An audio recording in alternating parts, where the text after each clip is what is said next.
නමස්කාර වේවා බුදුරුවනට සැමදා බුදු හිමි සරණ යමි. නමස්කාර වේවා ධම්රුවනට සැමදා සදහම් සරණ යමි. නමස්කාර වේවා සංඝරුවනට සැමදා මහා සංඝ සරණ යමි. නමස්කාර වේවා තුනුරුවනට සැමදා තිසරණ සරණ යමි. සාදු සාදු සාදු. අප හැම දෙනාගේ කල්යාණ මිත්‍ර ගුරු දේවෝත්තම පරම පූජනීය පින්වත් ලොකු ස්වාමින් වහන්සේ නිදුක්ව නිරෝගව දීර්ඝායුෂ සම්පන්නියම ලබත්වා. සාදු සාදු සාදු. වාසනාවන්ත සදහවත් පින්වතුනි, අපේ ජීවිතය ගත කරනකොට අපි කොයි කවුරුත් දක්ෂතාවයක් ඇති කරගත යුතුයි පින්වතුනි. තමන්ට යහපත පිණිස පවතින දේ ලං කරගන්න. ඒ වගේම අපි දක්ෂ වෙන්න ඕන තමන්ට අයහපත පිණිස පවතින දේ දුරස් කරගන්න. හරියට අපි යම් අයුරකින් අපේ ගෙදර හුරතලයට සතෙක් ඇති කරන්නට කැමති නම්, අපි හුරතලයට ඇති කරන්න කැමති සතාව අපට හීලයි කරගන්න ඕනේ. අපි අවලං කරගන්නවා. එයාට ආදරෙන් සලකනවා. එයාට කණ්ඩ බොණ්ඩ ටික දෙනවා. එයාට ආදරේ පෙන්වනවා. එතකොට එයා ටික ටික අපිට ලං වෙනවා. ලං කරගන්න උවමනා වුණාම අපි මේ උපක්‍රම පාවිච්චි කරගන්නේ නැද්ද? අපි උපක්‍රම පාවිච්චි කරනවා. එයාට ආදර වචන කතා කරනවා. එයාට ආදරෙන් කැම ටික පේන්න ළඟින් තියෙනවා. එතකොට එයා ටික ටික අපිට ලං වෙනවා. අපි මේ ගෙදෙට්ට වැද්ද ගන්න අකමැති සතෙක් ඉන්නවා. මොන පාරේ යන බල්ලෝ අපේ ගෙදෙට්ට එනවා. අපි ඒ සත්තු ගෙදෙට්ට වැද්ද ගන්න කැමති නැහැ. අපි එතකොට එයා වෙනුවෙන් අනුගමනය කරන්නේ කොහොමද? එයාව බයවද්දනවා. එයාට සමහරවිට ගහනවා. ඇඟට වතුර ගහනවා. අපි එයාව බැහැර කරවනවා ටික ටික. අපි උඹ එනවට අකමැති. එතකොට ඒ සතා සමහරවිට කාලයක් යනකොට අපේ ගෙවල් පැත්තට නෑවිත් ඉන්නෝනේ. එක්කෝ ආවත් නිකන් බයෙන් හොරාට තමයි එන්නේ. අපි කවුරු හරි දැක ගමන් පැනලා යනවා. ආන් ඒ වගේ ජීවිතයට යහපත පිණිස පවතින දේ ලං කර ගැනීමටත්, ජීවිතයට අයහපත පිණිස පවතින දේ දුරස් කර ගැනීමටත් උපක්‍රමශීලීව කටයුතු කරන්න අපි දක්ෂ වෙන්න ඕනේ. එහෙම කටයුතු කළොත් තමයි අපිට අපේ ජීවිතය රැකගත හැක්කේ. ඒ ගැන කියවෙන ඒ අර්ථය ඉස්මතු කරගන්න පුළුවන් බොහෝම ලස්සන ජාතක පුවතක් අද අපි මේ ඉගෙන ගන්න සූදානම් වෙන්නේ. අද දේශනාව වෙනුවෙන් දායකත්වයෙන් දරනු ලබන්නේ ගම්පොළ හපුගස් පිටියේ පදිංචි ජූනි මාසයේ 13 වන දිනට 70 වෙනි ජන්මදිනයේ ඉදිච්චි පින්වත් S.W. බාලසිංහ පියාණන්ට සෙත් ප්‍රාර්ථනා එකතු කරන අදහසින් නිදුක් නිරෝග සුවපත් භාවය, දීර්ඝායුෂ සම්පන්නිය පතන අදහසින්, ඒ වගේම බාලසිංහ පියාණන් හට මේ ගෞතම සාසනයේ ධර්මාවබෝධ කරන්නට මේ පින හේතු වේවා කියන උතුම් අදහසින් ධර්ම දානය සිද්ධ කරන්නේ පින්වත් PM අමරාවති මෑණියන් සහ දූපුතුන් සෑම සියලු දෙනා ඒක රාසි වෙලා. පින්වතුනි, ලෞතර භාග්‍යවත් බුදුරජාණන් වහන්සේගේ ශාසනයේ යම්තාක් දමනය වෙච්චි උතුම් ශ්‍රාවක සංගරුවනක්, දමනය වෙච්ච ශ්‍රාවක පිරිසක් ඇද්ද? ඒ සියලු දෙනා තමන්ගේ ජීවිතය දමනය කරගත්තේ පින්වතුනි අයහපත පිණිස පවතින දේවල් දුරස් කරගෙන. යහපත පිණිස පවතින දේවල් ලං කරගෙන. අමාරුවෙන් හරි යහපත පිණිස පවතින දේ ලං කරගත්තා. අමාරුවෙන් හරි අයහපත පිණිස පවතින දේ බැහැර කළා.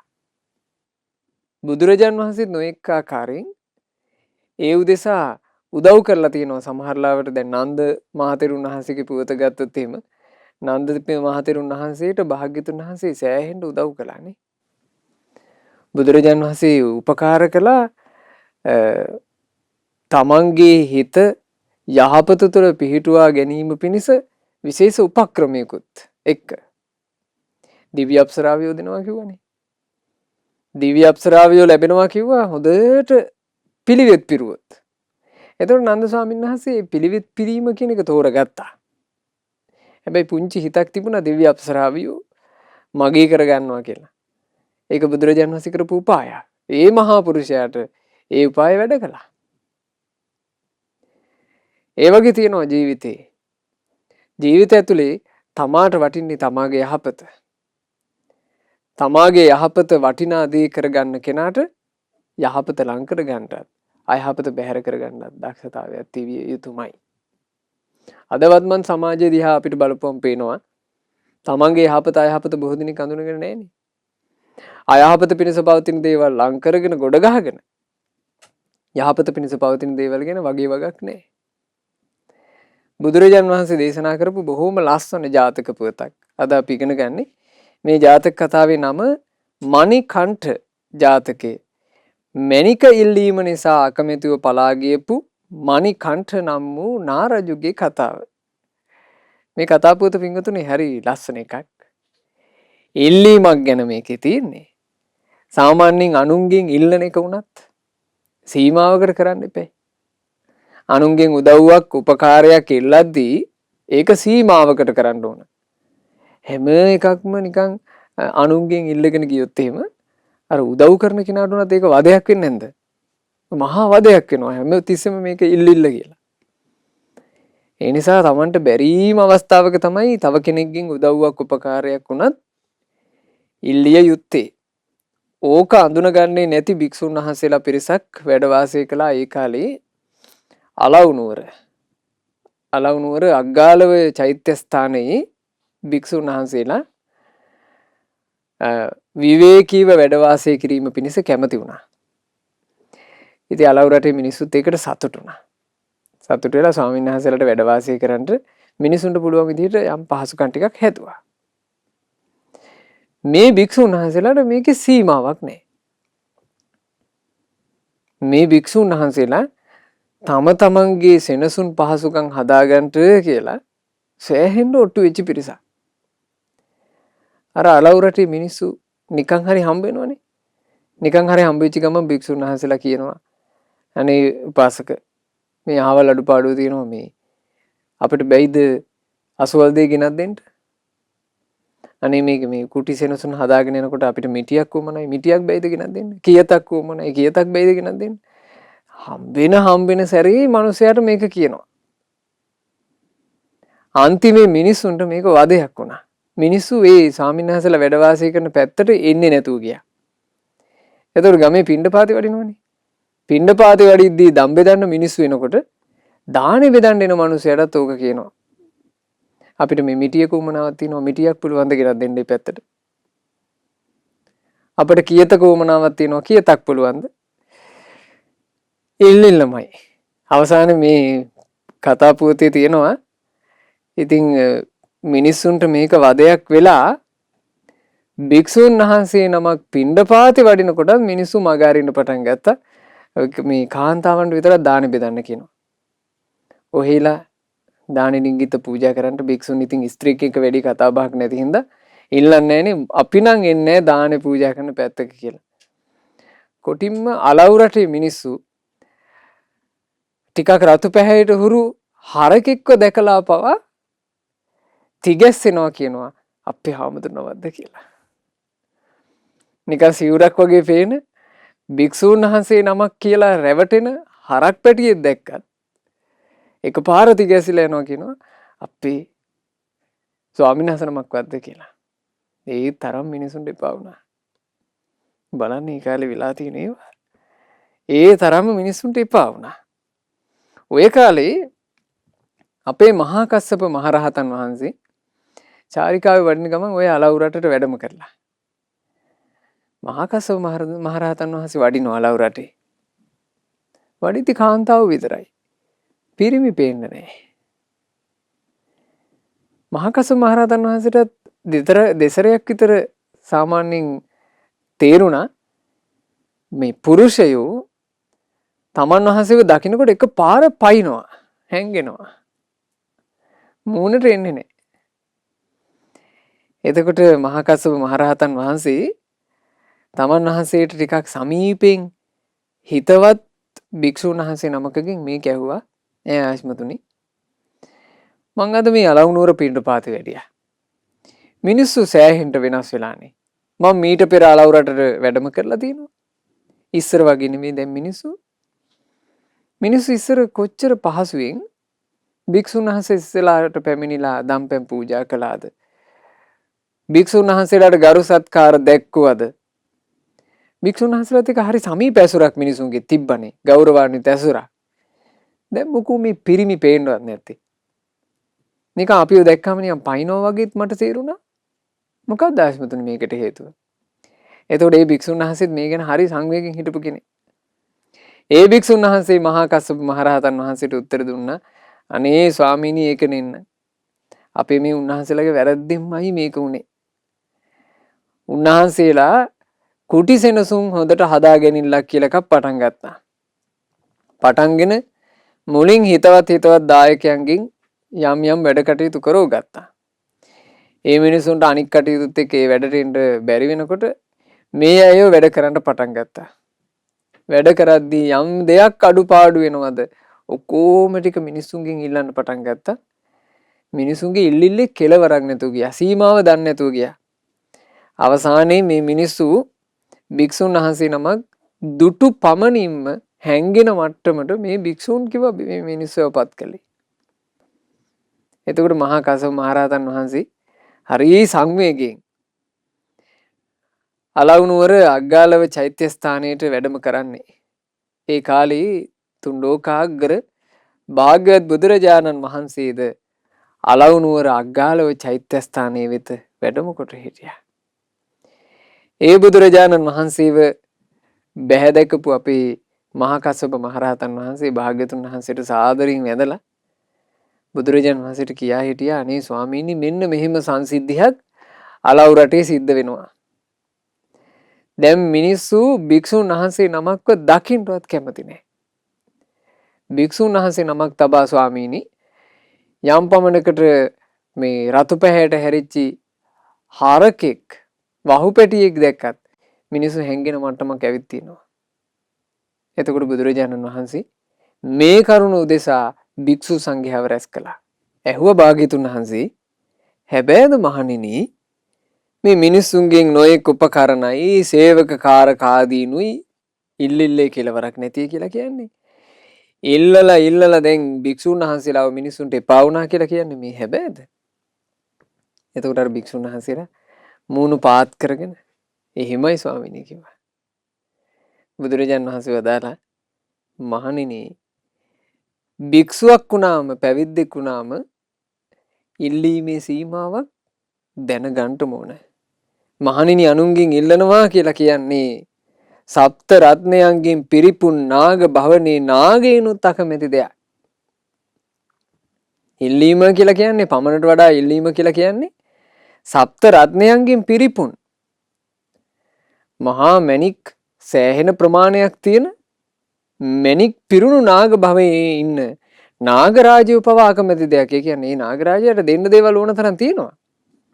එහෙම තියෙද්දී පවා ඉල්ලනවා කියන එකට කැමති නැහැ. එහෙම එකේ මේ සාමාන්‍යයෙන් මේ අමාරුවෙන් ජීවිතේ ගැට ගහගෙන ඉන්න රැකී රක්ෂා ව්‍යාපාර ආදී කර ජීවිත හටනේ යෙදී ඉන්න මිනිසයාගෙන් පමණට වඩා ඉල්ලුවොත් එහෙම මේ මිනිසයාට එපා වෙන එක ගැන කවර කතාවද? මහණෙනි, මිනිසුන්ගේ එක රන් කහවණුවක් උපදනවා කියලා කියන්නේ මිනිස්සෙක් එක රන් කහවණුවක් උපයනවා කියලා කියන්නේ ගලකින් මස් උපුරනවා වගේ වැඩක් නේ. මිනිස්සු කොච්චර වෙහෙසෙනවද? ධනෙ උපයන්න මිනිස්සු කොච්චර වෙහෙසෙනවද? ධනෙ උපයා වෙහෙසි මිනිස්සයා කටයුතු කරනකොට ඒ මිනිස්සයාගේ සීමාව ඉක්මවා ඉල්ලුවොත් එහෙම මිනිස්සයා කොහොමද දරන්නේ කියලා ඇහුවා. එතකොට භික්ෂුන් වහන්සේලාට අර භාග්‍යතුන් වහන්සේ කියපු නාගයාගේ කතාව ගැන අහන්න ආස හිතුණා. එතන පිරිසේ හිටපු එක භික්ෂුන් වහන්සේ නමක් බුදුරජාන් වහන්සේට වැඳ නමස්කාර කරලා කියනවා, ස්වාමීනි, සප්තරත්නයන්ගෙන් සමන්විත නාග භවනේ ඉන්න නාගරාජයාත් ඉල්ලනවාට අකමැති කියලා භාග්‍යතුන් වහන්සේ වදාළේ කුවර කරුණක්ද? ස්වාමීනි අපට ඒ ගැන පැහැදිලි කරනසේක්වා. අන්න ඒ වෙලාවේ බුදුරජාන් වහන්සේ වදාළේ මේ ජාතකය මොකද්ද පින්වතුනි ජාතක කතාව? මණිකණ්ඨ ජාතකය. ගොඩාක් ඉස්සර කාලේ බරණැස බ්‍රහ්මදත්ත රජුරෝ රාජ්‍ය විචාරමින් හිටියා. ওই කාලේ අපේ මහා බෝධිසත්වයෝ මහා ධනවත් බ්‍රාහ්මණ පවුලක උපන්නේ. බෝධිසත්වයෝ යාන්තම් ලදරු වයසට එනකොට සෙල්ලම් කරන වයසට එනකොට ඒ පවුලට තවත් සිඟිත්තෙක් උපන්නා. ඒත් පිරිමි දරුවෙක්. දැන් මේ පවුලේ මේ පිරිමි දරුවෝම දෙන්නෙක් ඉන්නවා. බෝධිසත්වයෝ වැඩිමහල් සහෝදරයා, පස්සේ උපන්න කෙනා බාල සහෝදරයා. ඉතින් මේ සහෝදරයෝ දෙන්න බොහෝම සතුටින් සහෝදර ප්‍රේමයෙන් යුක්තව වැඩුණා. දෙන්නට හොඳට තේරෙන වයසට එනකොට අර මේ බ්‍රාහ්මණ ජෝඩුව අම්මයි තාත්තයි දෙන්න මිය පරලෝ ගියා. මිය ගියාට පස්සේ බෝධිසත්වයන් වහන්සේ තමන් වහන්සේට උරුම වෙලා තියෙන මහා ධනස්කන්ධය ගැන හොඳට නුවණින් කල්පනා කළා. බෝධිසත්වයන්ට සෑහෙන ධනයක් හම්බ වෙලා. පාරම්පරික ධනය බෝධිසත්වයෝ වෙනුවෙන් පිරීලා. බෝධිසත්වයන් වහන්සේ කල්පනා කළා මේ ධනය එකක්වත් මං හම්බ කරපුවා නෙමෙයි. මං උපයපුවා මෙතන නෑ. මේ ඔක්කොම මගේ මව්, මගේ පියා, ඊළඟට මගේ පරම්පරාවේ අය හම්බ කරපුවා. ඒ අය තමයි සෑහෙන ධන උපායන මාර්ග හොයා මේ සල්ලි හම්බ කළේ.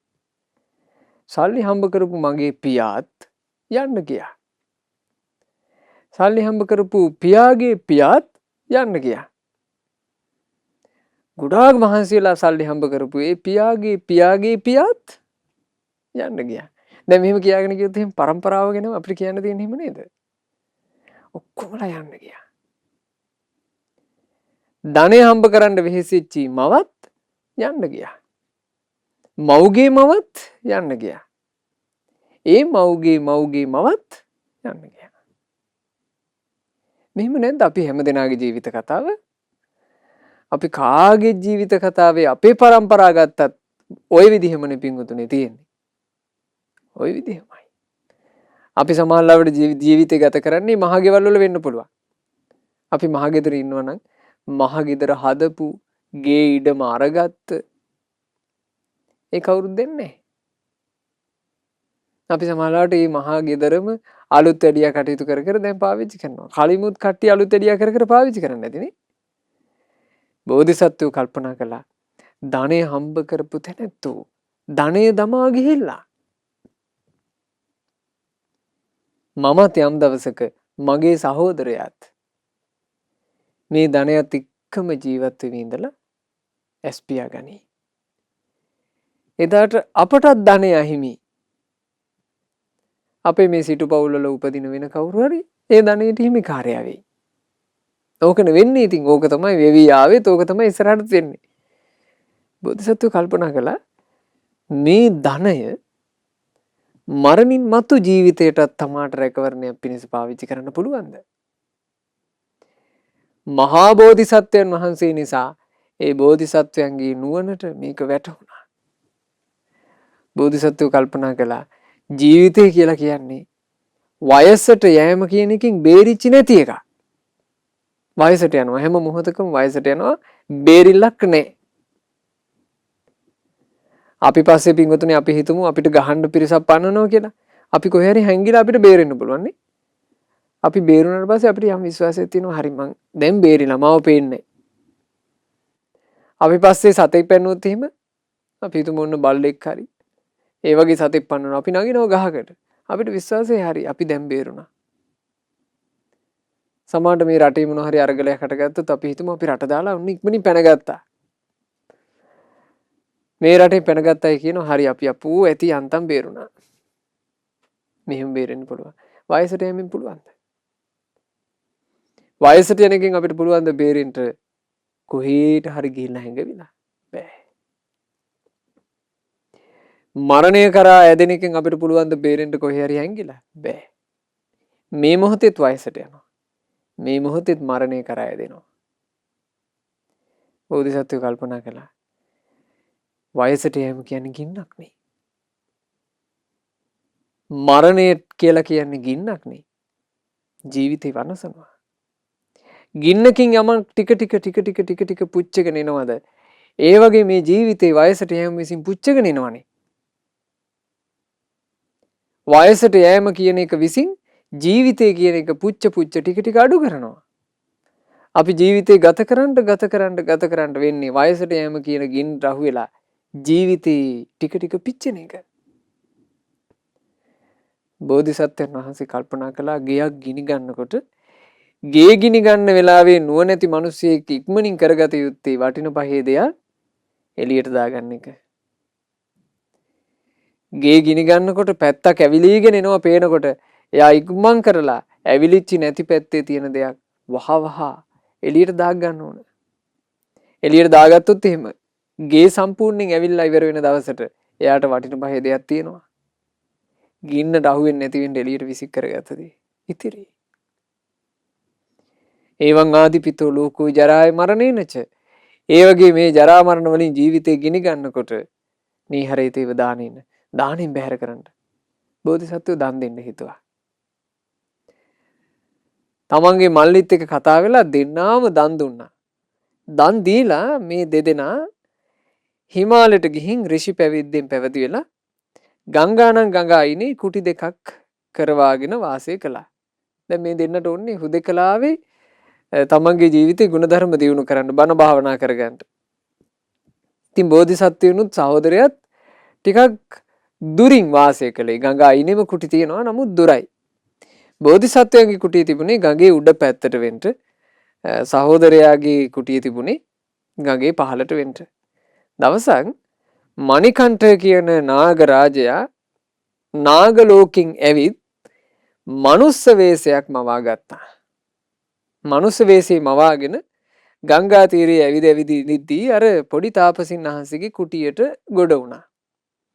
තාපසින් වහන්සේට වන්දනා කළා සතුරු සාමීචි කතාබහේ යෙදුණා.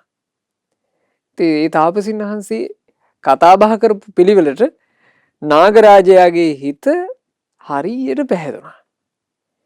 ඉතින් එතකොට මේ හිතවත්කම ටික ටික බලවත් වෙලා තියෙනවා. දැන් නාගරාජයා කරන්නේ විවේකයක් ලැබිච්ච ගමන් මනුස්ස වෙස් ගන්නවා. මනුස්ස වෙස් අරගෙන මේ පොඩි තාපසින් වහන්සේගේ කුටියට එනවා. ඇවිල්ලා කතා බහ කර ඉන්නවා. කාලේ ගත වෙනකොට ඉතා දැඩි විශ්වාසයක් හටගත්තා. ඒ විශ්වාසෙත් එක්ක මණිකණ්ඨ නාගරාජයා කිව්වා ඇත්තටම මේ මිත්‍රයා දැන් මේකේ මිත්‍ර සන්තවයා. ඇත්තටම මිත්‍රයා මම මනුස්ස වේසින් ඉන්න නාගයෙක්. මං ඇත්තට මිනිස්සෙක් නෙමෙයි. මං වෙස් අරගෙන තමයි මේ එන්නේ. ওই විවේකලාවක ඇවිදින්න ආපු වෙලාවකයි ඔබ හම්බුනේ. විශ්වාසය වැඩිකමට තමන් නාගරාජයෙක් කියලා කිව්වා. ඒ කීවට පස්සේ වුණත් මේ විශ්වාසයට කිසිම හානියක් මේ හිතවත්කමට කිසි හානියක් සිද්ධ වුණේ නැහැ. කල්යාමේදී මේ මණිකණ්ඨ නාගරාජයා මේ පොඩි තාපසින් වහන්සේව ඇසුරු කරලා දැඩි ස්නේහයකින් කටයුතු කරන්න පටන් ගත්තා. ඒ ස්නේහය වැඩිකමට මේ නාගරාජයා කරනවා. එකට කතා බහ කරලා පිටත් වෙලා යන්න ලැහැත් වෙනකොට මේ පොඩි තාපසින් වහන්සේව තමන්ගේ නාග වේශය අරගෙන නාග වේශයෙන් වෙලා ගන්නවා. ඒක ආදරයට සෙනෙහසට කරන එක. නාග වෙස් අරගෙන නාග වේශයෙන් පොඩි තාපසින් වහන්සේව මෙහෙම ඉතින් පටලෝ ගන්නවා. පටලෝගෙන තමයි සෙනෙහස දක්වලා යන්නේ. දැන් ණයෙක් කියලා කියන්නේ ඇඟ වටේ ඉතුනට පස්සේ නිකන් හිරිකිත නැද්ද? නාගයා ඉතුනට පස්සේ අර පොඩි තාපසින් වහන්සේට කරගන්න දෙයක් නැහැ. මුළු ඇඟම හිරි වැටලා යනවා. නමුත් ඉතින් තියෙන හිතවත්කම හින්දා මේක කියාගන්න බෑ. අනේ ඕක මට කරන්න එපා. ඕකට මං අකමැතියි කියලා කියාගන්න බෑ මේ තියෙන හිතවත්කම නිසා. හිතවත්කම paludu වෙයි කියලා දුකයි. එනිසා වචනයක් කියන්නේ නැතුව ඉවසගෙන හිටියා. නමුත් මේ නාගයාගේ ස්පර්ශය නිසා පොඩි තාපසින් වහන්සේ එන්ටම කෙට්ටු වුණා. ඉතින් දවසක් අපේ මහා බෝධිසත්වයන් වහන්සේ වැඩිමහල් සහෝදරයා උඩ කුටියේ ඉඳලා තමුන්නේ බාල සහෝදරයාව බලන්ට කියලා පහළ කුටියට එනවා. දැක්ක ගමන් ඇහුවා ඈ මලන්ට මොකද මේ වෙලා තියෙන්නේ? සම්පූර්ණයෙන්ම ඇඟපත දිරා ගිහිල්ලා නහරවැල් පෑදිලා මේ නිකන් මටත් වඩා වයසට ගිහිල්ලා වගේ. මොකද්ද මේකට හේතුව? එතකොට සහෝදර තාපසින් වහන්සේ තමන්ට සිද්ධ වෙන තමන් අකමැති දේ ගැන කිව්වා. අනේ මේ මණිකන්ඨ කියලා නාගරාජයෙක් මගෙත් එක්ක හිතවත් වෙලා ඉන්නවා අයියන්ඩි. ඒ නාගරාජයා මගෙත් එක්ක තියෙන හිතවත්කමට මාව වෙලා ගන්නවනේ. ඒ වෙලා ගන්නකොට මගේ හිතේ හරි බිහිතියකුයි මේ හිරිකිතේකුයි හට ගන්නවා. ඉතින් මට ඒ හේතුවෙන් තමයි මේ ඇඟ කෙට්ටු වෙන්න ඇත්තේ. මට මේ හරි වෙහෙසයි කිව්වා මේක. එතකොට බෝධිසත්වය අහනවා මලන්ඩ දැන් ඒ මණිකන්ඨ කියන ඔබේ හිතවත් නාගරාජයා ආයේ මේ පැත්තේ ඔබ එනවාටද කැමති නොඑනවාටද? කිව්වා අයියන්ඩි මෙහෙමයි. එන්නේ නැත්තම් හොඳයි. මොකද ආවා කියලා අපි දෙන්නා ඉතින් කතා කර කර ඉන්නේ යක් තියෙන්නේ. එන්නේ නැත්තම් හොඳයි. එන්නේ නැති පිළිවෙලක් කරගන්න තියෙනවා නම් හොඳයි. මේ වචනයක් කියලා කේන්ති ගස ගන්න නැතු. ඔහේ අය මේ පැත්ත පලාතේ එන්න එපා කියලා කේන්ති ගැසුවොත් එහෙම කාවද කේන්ති ගසන්නේ? නාගෙක්කනේ. ණයා කිපුණා කියලා කියන්නේ ඉතින් සෑහෙන ප්‍රශ්නයක් නේ. ඒ නිසා එයාව කේන්ති ගස්සගෙනත් බෑ. කේන්ති ගස්ස ගන්නේ නැතුව මෙයාව එපා වෙන ප්‍රතිපදාවක්. අයියන්ඩි මොකද්ද මං කරන්නේ? එතකොට කියනවා මලන්ඩ ඔය එන්න නාගරාජයා තමන්ගේ ඇඟේ මොකක් හරි ආභරණයක් එහෙම පළඳගෙන ඉන්නවද? වටින පහ එකක් පැලඳගෙන ඉන්නේ කිව්වා. මොකද්ද කියලා ඇහුවා. ඒ පැලඳගෙන ඉන්නේ. එකත් එකටම අයියන්ඩි නාගරාජයා ළඟ තියෙනවා මේ මණිකක් සහිත පළඳනාවක්. මට හිතෙන්නේ නම් ඒක හොඳ ලස්සන නිල්වන් නාග මාණික්කයක් කියලායි. බෝධිසත්වයා කිව්වා හරි මලන්ඩ. ඔය නාගයා නිතරම තමන්ගේ ගෙල පැලඳගෙන ඉන්නවා කියලා කියන්නේ යම් මණිකක්. ඔහුට තියෙන වස්තු සම්භාර අතරේ වටින මේක තමයි ඒ. ඒ නිසා තමයි ඒක ළඟ තියාගෙන ඉන්නේ. අනිත් දවසේ ඔබේ මිත්‍රයා පැමිණිලා කතා කරන්න පටන් ගන්නකොට ඔබ මෙහෙම කියන්න. මිත්‍රයා මෙහෙමයි. මම මේ කලක් තිස්සේ හිතාගෙන හිටියේ ඔබ ළඟ තියෙන ওই මණික ගැන. මිත්‍රයා මට මණික දෙන්න බැයිද කියලා මණික ඉල්ලන්න කිව්වා. ඒ මණික ඉල්ලන්න හදනකොට මලන්න බලා ගන්න පුළුවන් කිව්වා සෙල්ලම. ඕන්න දැන් බෝධිසත්ව තාපසින් වහන්සේ කියපු විදිහට දැන් කටයුතු කරනවා.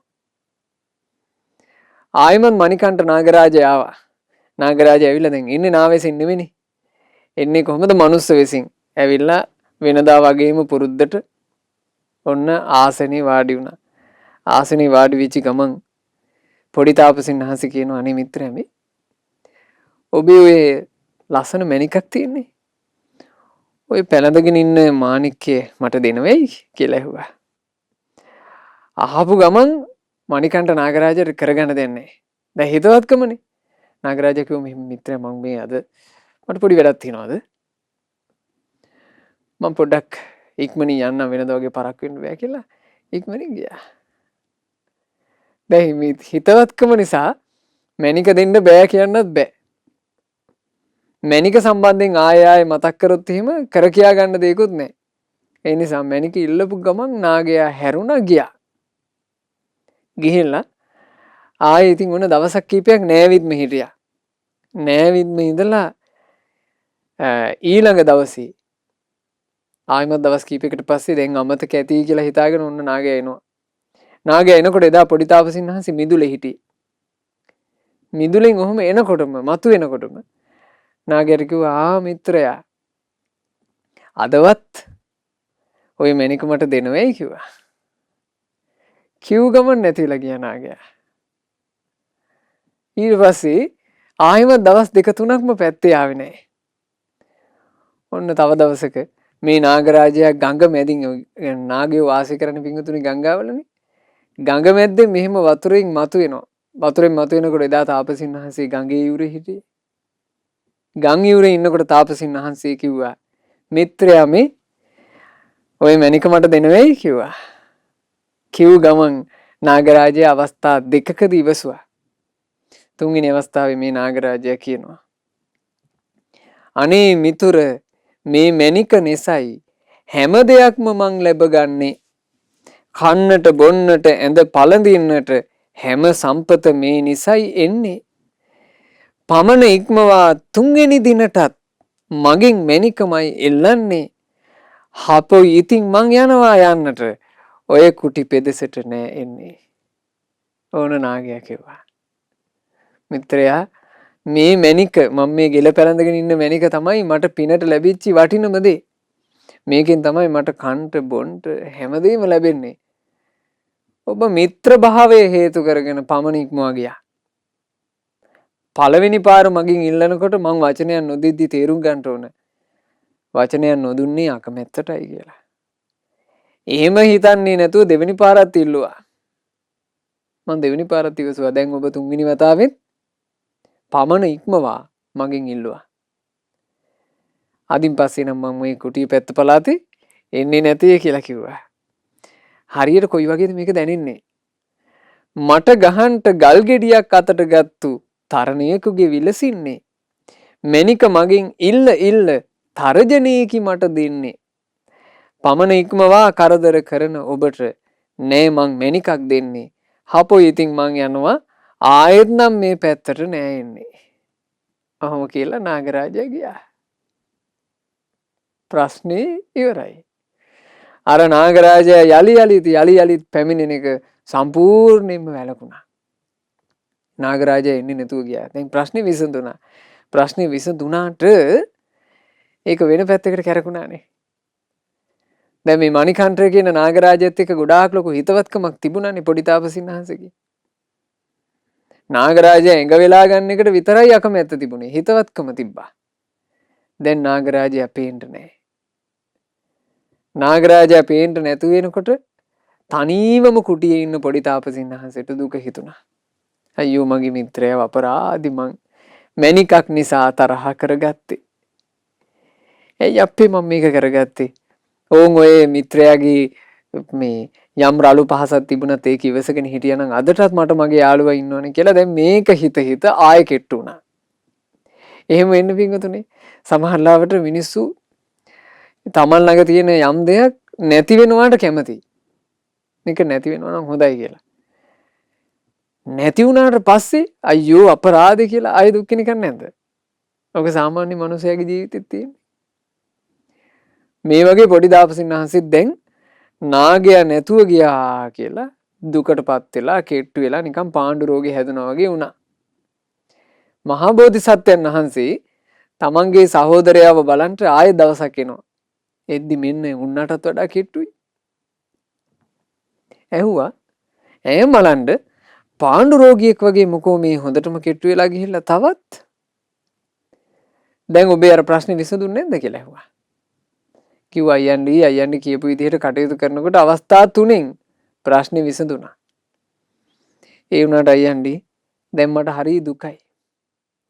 ඒ දර්ශනීය වූ දේහ විලාස ඇති නාගරාජයාව මගේ මිත්‍රයාව මට දකින්න නැති වුණා කියලා මට හරි දුකක් තියෙනවා. මට කෑම ටිකක් කන්න ගියත් ඒ දුක හිතට එනවා. මට නිදා ගන්න ගියත් ඒ දුක හිතට එනවා. අයියන්ඩි මට හරි වෙහෙසයි. ඕක තමයි කිව්වා හේතුව. එතකොට බෝධිසත්වයන් වහන්සේ hina වෙලා කියනවා මෙන්න මෙහෙම.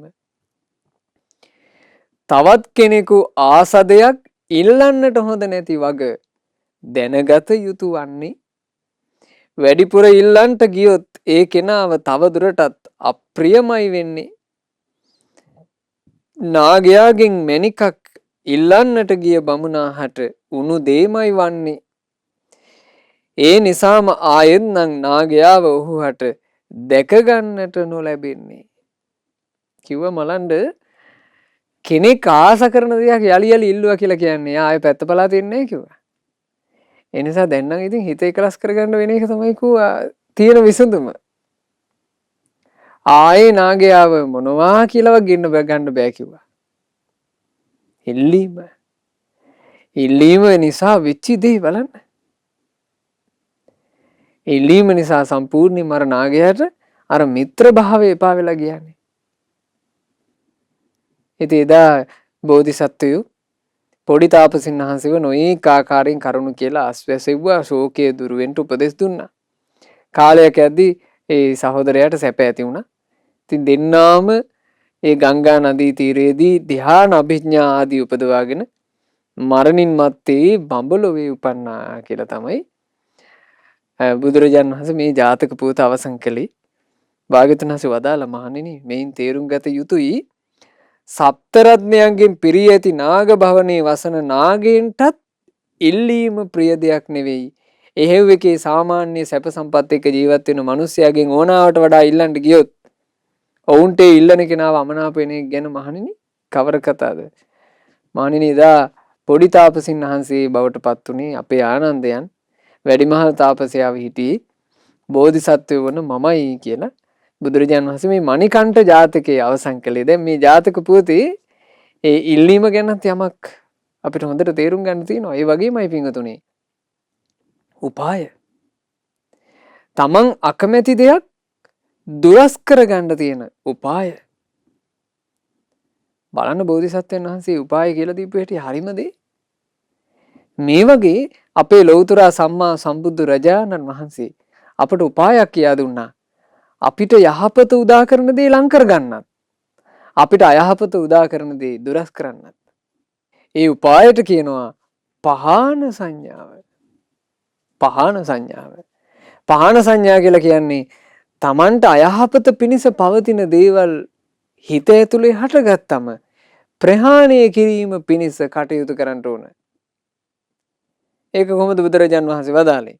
uppannam කාම විතක්කං හිත ඇතුලේ හටගන්නවා කාම විතර්ක. uppannam ව්‍යාපාද විතක්කං හිත ඇතුලේ හටගන්නවා තරහා හිතුවිලි තරහ විතර්ක. uppannam විහිංසා විතක්කං හිත ඇතුලේ හටගන්නවා හිංසා සහගත විතර්ක. ගහන්න ඕන, තලන්න ඕන, මරන්න ඕන කියලා හිතුවිලි හටගන්නවා. ඊළඟට හිත ඇතුලේ හටගන්නවා අනේක විහිතානං පාපකානං අකුසලානං නොඒක ආකාරයෙන් පාපී අකුසල් හිතුවිලි හටගන්නවා. හටගනිද්දී නාදි වාසේති ඒ ඉවසන්නේ ඕන් ඔය කමන්නේ ඔක තිබ්බදී. ඔය රාග හිතුවිල්ල තිබ්බදී, ඔය තරහ තිබ්බදී, ඔය හිංසා හිතුවිල්ල තිබ්බදී, ඔය අකුසල් හිතුවිල්ල තිබ්බදී කියලා ඒක ඉවසන්නේ. නාදි වාසේති නොඉවසන්නේය. පජහති දුරු කරන්නේය. විනෝදේති බැහැර කර දමන්නේය. බ්‍යන්ති කරෝති නැති කරන්නේය. අනභාවං ගමේති යලි නූපදින තත්ත්වෙටම පත් කරන්නේය. අකුසල් හටගත්තාම අකුසලයට පහර දෙන්න ඕනේ. අකුසලේ ආදීනව හිතන්න ඕන. අකුසලේ තියෙන භයානක පැත්ත බලන්න ඕන. ඒක බලලා තමයි අපිට අපේ අයහපත ඈත් කරගන්න තියෙන්නේ. අයහපත ඈත් කරගත්ත ගමන් පින්වතුනි යහපත ලං වෙනවා. යහපත ලං වෙන්න නම් යහපත ලං වීම පිණිස අපිට කරන්න තියෙන උපායක්. ඒ තමයි යහපතේ ආනිසංස හිතීම. තමන්ගේ යහපත් ක්‍රියාවේ ආනිසංස හිතන්න ඕන. යහපත් වචනවල ආනිසංස හිතන්න ඕන. යහපත් හිතුවිල්ලේ ආනිසංස හිතන්න ඕන. යහපත් වූ පින් කුසල් කරනකොට සැලසෙන ආනිසංසයම සිහි කරන්න ඕන. එතකොට යහපත ලං වෙනවා. අයහපත ඈත් වෙලා යනවා. අපේ සාරිපුත්ත මහරහතන් වහන්සේ එක දවසක් රජගහ නුවර පිණ්ඩපාතේ වඩිනවා. පිණ්ඩපාතේ වඩිනකොට පුංචි දරුවෙක් හිඟා කනවා. මේ තැටි කෑල්ලක් අරගෙන කඩමාල්ලක් ඇඳගෙන මෙයා හිඟා කනවා. තනීවම හම්බුනේ සාරිපුත්ත මහරහතන් වහන්සේට. සාරිපුත්ත මහරහතන් වහන්සේ අර දරුවට කතා කළා. "ඒ දරුවෝ ඔය ඇයි මේ හිඟා කන්නේ? ඔය ආස නැද්ද? මේ මම වගේ මහාන වෙන්න? මං වගේ මහාන වෙලා මහාන ජීවිතයක් ගත කරන්න ඔය ආස නැද්ද? ඔය හිඟා කන ජීවිතයට වඩා මේ මහානකම සැපයිනේ කිව්වා. එතකොට අර පුංචි දරුවා කියනවා අනේ ස්වාමීනි මං වගේ හිඟන්නේ එක කවුද මහාන කරන්නේ? සාරිපුත්ත මහරහතන් වහන්සේ වදාළා ඇයි පුතේ මං ඉන්නේ.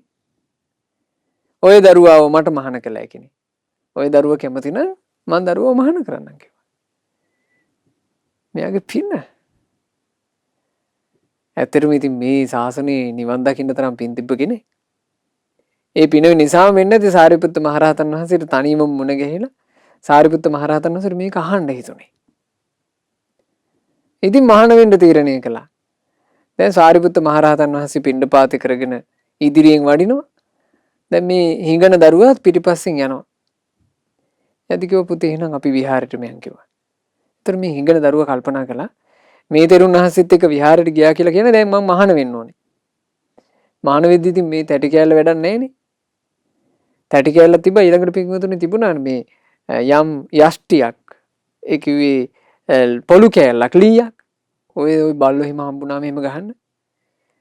හදිසියේ ගෙවල් වල ඉන්නවනේ සැර බල්ලෝ. ඒ වගේ බල්ලෙක් ආවො බයවද්දන්ට ලීයක් තියන් හිටියා. ඒ ලී කෑල්ල තිබුණා. ඔය මොනවා හරි දෙයක් මේ හම්බ වුණොත් එහෙම දාගන්න මල්ලක් තිබුණා.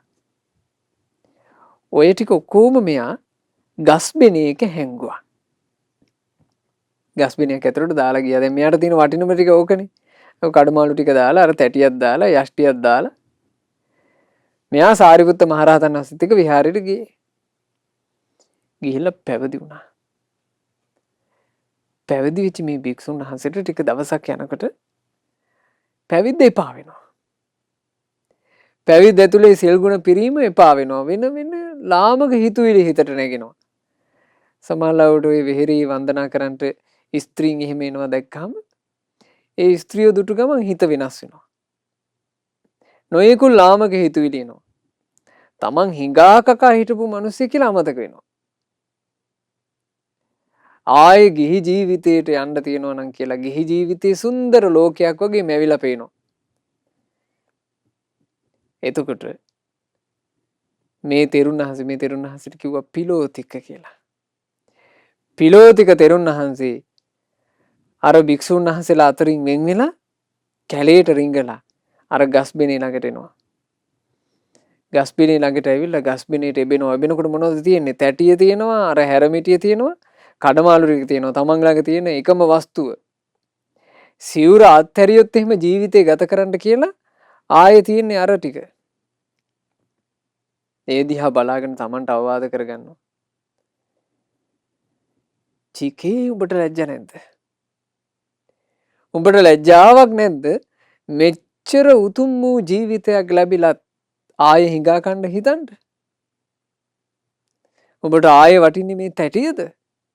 උඹට ආයේ වටින්නේ මේ හැරමිටියද? උඹට ආයේ වටින්නේ මේ කඩමාළුද? ඊට වඩා උඹට කොච්චර උතුම් ගුරුවරයෙක් මුණ ගැහිලා උතුම් වූ සංඝ පිරිසක් මුණ ගැහිලා සීලයක් ගුණයක් ගැන අහන්න ලැබිලා ජීවිතේ දියුණු කරගන්න පුළුවන් ධර්මයක් මුණ ගැහිලා මහා කරුණික ශාස්ත්‍රුන් වහන්සේ නම ලැබිලා උඹට මොනවයින්ද අඩු? ඒ ඔක්කොම තියාගෙන ඔබ මේ තැටියක් ගැන හිතනවා කියලා හිතට ගරහනවා. හිතට ගරහපු ගමන් මොකද වෙන්නේ? ඒ හිත ඒ අවවාදයේ තුල සම්පූර්ණයෙන්ම দমনය වෙනවා. ගිහි ජීවිතයට අර ඇතිවෙච්ච ඇල්ම නැති වෙලා යනවා. පැවිද්දේ හිත පිහිටනවා.